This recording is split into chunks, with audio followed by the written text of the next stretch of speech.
We're going to begin today by looking at the general context of machine learning and see why the use of matrices play a key role in the theory of how machine learning actually works.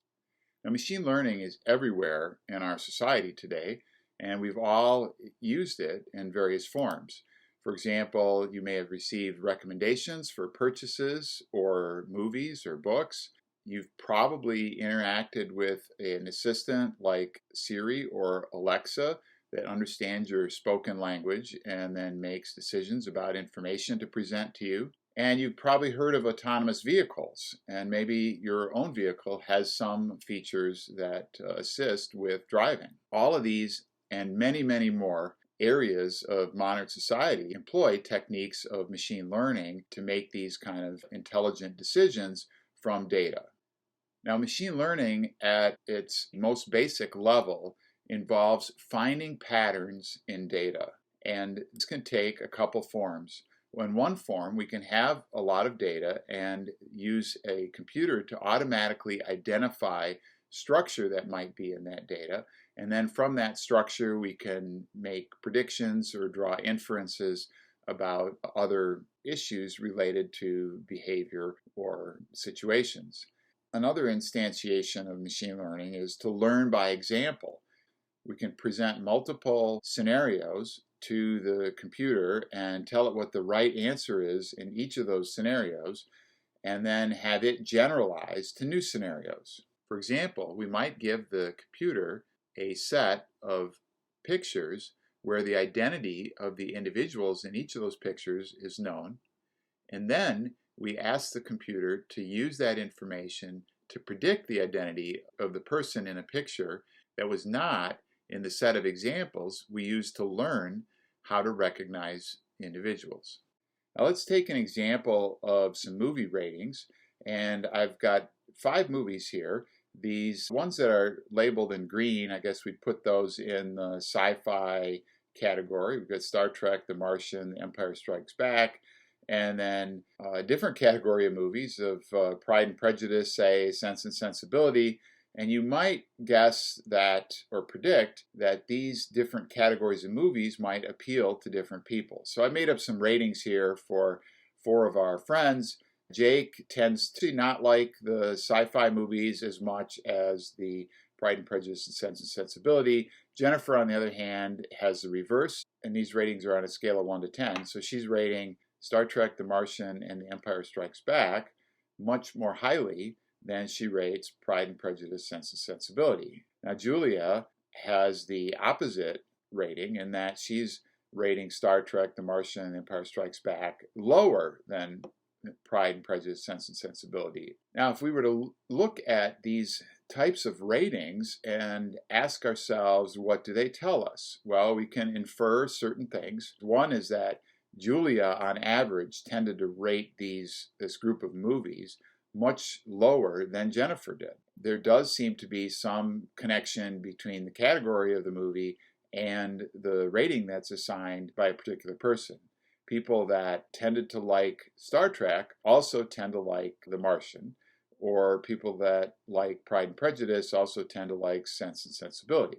Having spotted some patterns in this data, we can ask about Justin here. Now, Justin hasn't seen The Empire Strikes Back. We might want to know, would this be a movie that Justin would like, or would he not like this movie?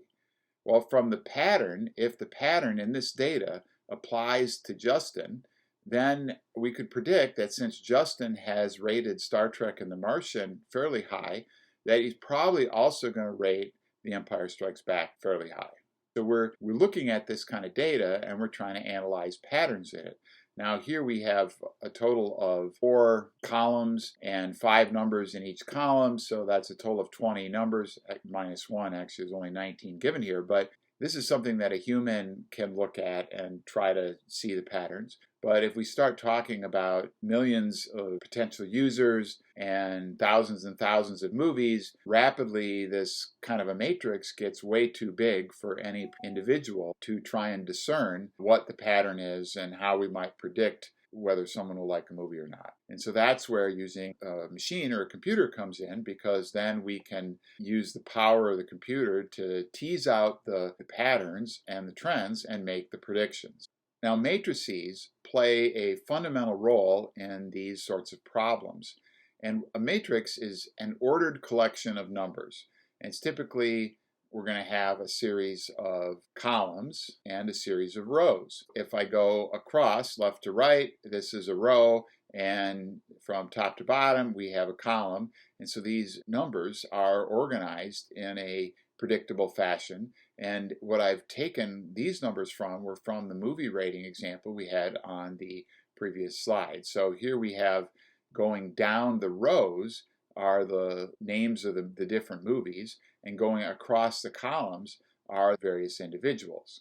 So by putting these numbers in matrix or like a table format, it gives us the opportunity to identify patterns across users and across movies. A vector is a single row or column of numbers. Here I've labeled the vector R2, and that corresponds to the second row of our matrix capital R.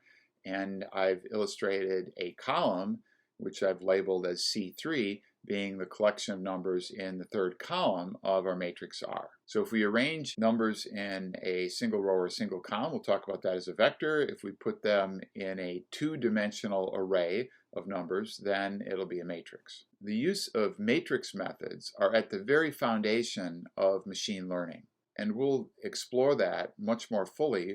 Essentially, what is important is that by using matrices, we have an ordered way of organizing our data, and that enables us to discover patterns. Now, the mathematics of matrices is a field that's known as linear algebra, and it's a very rich and mature field, and it's developed an extremely powerful set of tools for working with matrices and for manipulating them and extracting various components from them. This rich set of tools allows us to solve many, many machine learning problems. So we're going to focus our energy on learning how these powerful tools from linear algebra enable us to solve machine learning problems. Now, these are the fundamental principles behind machine learning. This is not how to use a particular software package or how to use a set of toolboxes. We're not going to talk about those kind of things in the course. We're really going to focus on what's the underlying theory and why do these things work and what kind of insight can we derive from them.